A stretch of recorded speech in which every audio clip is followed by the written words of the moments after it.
Hello fashion lovers, I'm Grace and welcome to my channel. Here we share tutorials and all things fashion for women and kids, so you are definitely in the right place. Trust me, you don't want to miss out on any of our videos, so kindly hit that subscribe button and turn on your notification bell. And to my returning subscribers, welcome back. I truly appreciate your love and support. Thank you. In today's video, we'll be learning how to cut this Bubu Asooke style with this neck style, and if this is what you would love to learn, kindly stay tuned, watch to the end. Alright, the first thing to do is to join the Asooke strap. So you stitch it on each other like this, and you join them in a way that it's be enough, the width will be enough to cut the measurement you are working with. So I've done that already, and I'll fold it into two. I've done that for both front and back piece, so I'll fold them on each other, ensuring that it aligns properly. Then we can now start taking our measurements. So you needed to be calculate your length before joining those straps. You know, Asooke come in strap, and some actually come in material fold like this, but it's based on other one. You can probably get that one as well in the market. It all depends. So I'll pin them to make sure it's equal and no one is folding. So I'll use my pin to help me achieve that before we now start taking our measurement on it.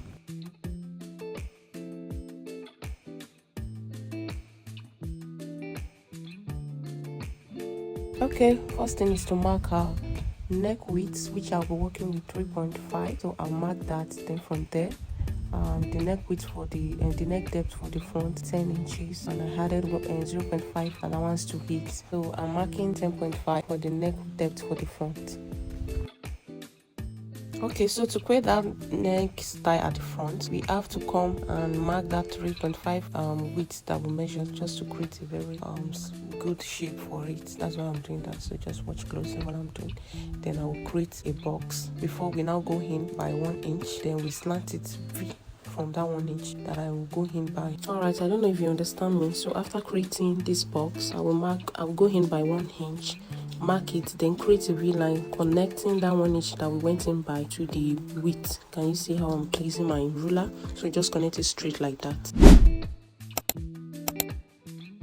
Alright, the next thing is to mark our shoulder measurement, which is 8 inches for this person. So from there, I will check the remaining allowance left to know if it's going to be enough. So for this measurement, for this style, you know that there's no slip joining, so the remaining allowance will just be left for what will be remaining at the slip. So you will have to take the measurement on your client before knowing what you will put there. Next thing is to come down by 1 inch on that slip side, then mark our armhole plus about 2 inches or 1.5 to come down. That's what I marked, 11 inches that you see. So I'll create the shoulder slope from the 1 inch I marked downward. So from there, we can now take our body measurement, and we'll come down by our hip bone line, which is 26 about. Then I'll mark it. Then from there, I'll divide my hip divided by 4, which is 11.5. Then I will add 5 inches ease. You know, is a bubu, is not, so we'll just add 5 inches. Then on the bust line, I will divide bust by 4 as well, then add 5 inches to it. So from that 5 inches, we'll be swing our allowance from it as well. So come to the armhole side, that slip side, then we'll create a cuff at that side and connect it to the bodies like that, as you see me doing in the video. So connecting it to the hip, then take it straight downward to the hem of the dress.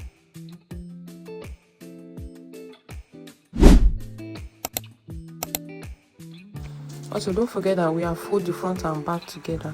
So right now we want to go to the back neck width and neck depth, which I'll be working with 2.5, which I marked here. I think 2.5 or 2 inches, but I later changed it to 2 inches, I think. Yeah, so just watch closely. So I'll create a curve because it's going to be round neck at the back, and it's not going to affect the front piece. So we are cutting them together. Just watch closely. So we are cutting the round neck at first, so that the back can be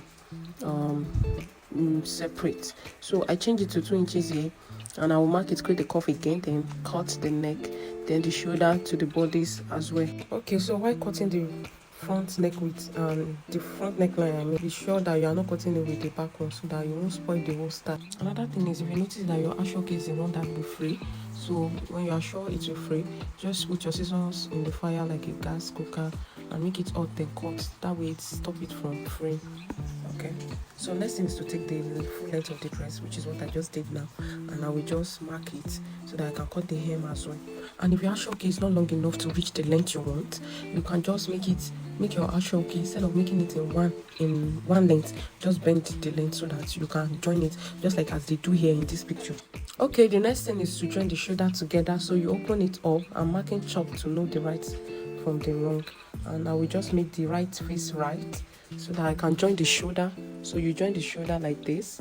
On using 0.5 inches, you stitch it down on both sides as well. Okay, so after joining the shoulder together, this is what I have. And the next thing is to measure round the neck for both front and back, as you see me doing here. So I'm just measuring it round to know the measurement I have before cutting that collar and neck design that we have. Alright, so I have 33 or 36 inches thereabout. So I will bring another ashoke piece, then I will mark it.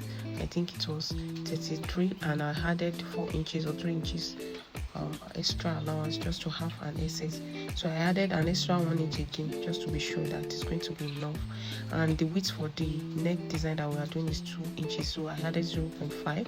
so I'll connect the lines together, the 2.5 inches width that I marked. I'll connect it and cut it.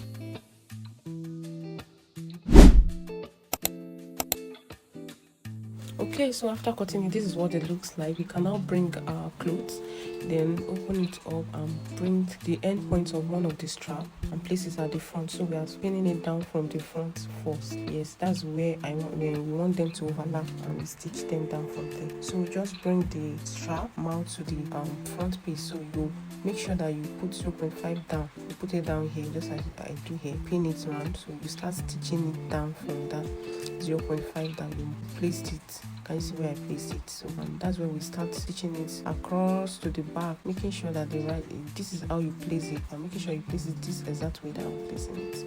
And by the time you sew it around to the other end, also you will also stitch that one down to 0.5 extra, passing the line. I don't know if you understand what I mean. So when we are done doing that, we can now notch in slantly 0.5, then we can fold them on each other, then stitch it inward inside. Alright, for better explanation, this is what I mean. So this is the neckline that we drafted for the front and the back. So this side will be leaving like ½ inch outside like that. So you're not placing it directly on that edge. I hope you understand. So you pin it around like this to the other side, leaving, the excesses will remain on this part. So you ensure that it's past the line as well. So we are sewing it to ½ inch down this thing. So we cut the excesses when we are sure. And after sewing it around, you notch the edge like I want to do here. So you notch it like this a little bit just to have it open up when we are folding it inside. So you do it on both sides like this, then cut the excesses, then you will have stitch it around like I explained. Then you fold it like this to overlap. Can you see what I'm doing here? To overlap, and you stitch it. You create one notch at the side, so the notch will be about 0.5, not up to 0.5, but it's just to ensure us to sew it. So I've used pin to hold it down, and I will show you what it will look like when we turn it to the right. Can you see? And that's how it will be. So that's the finishing of it. Then you sew the side of the dress, and if you want a slit by the side, you leave the slit, hem it, and that will be all for this video. I hope you enjoy it. I hope you'll be trying it. I hope it's helpful. Thank you, and see you in the next one. Bye bye.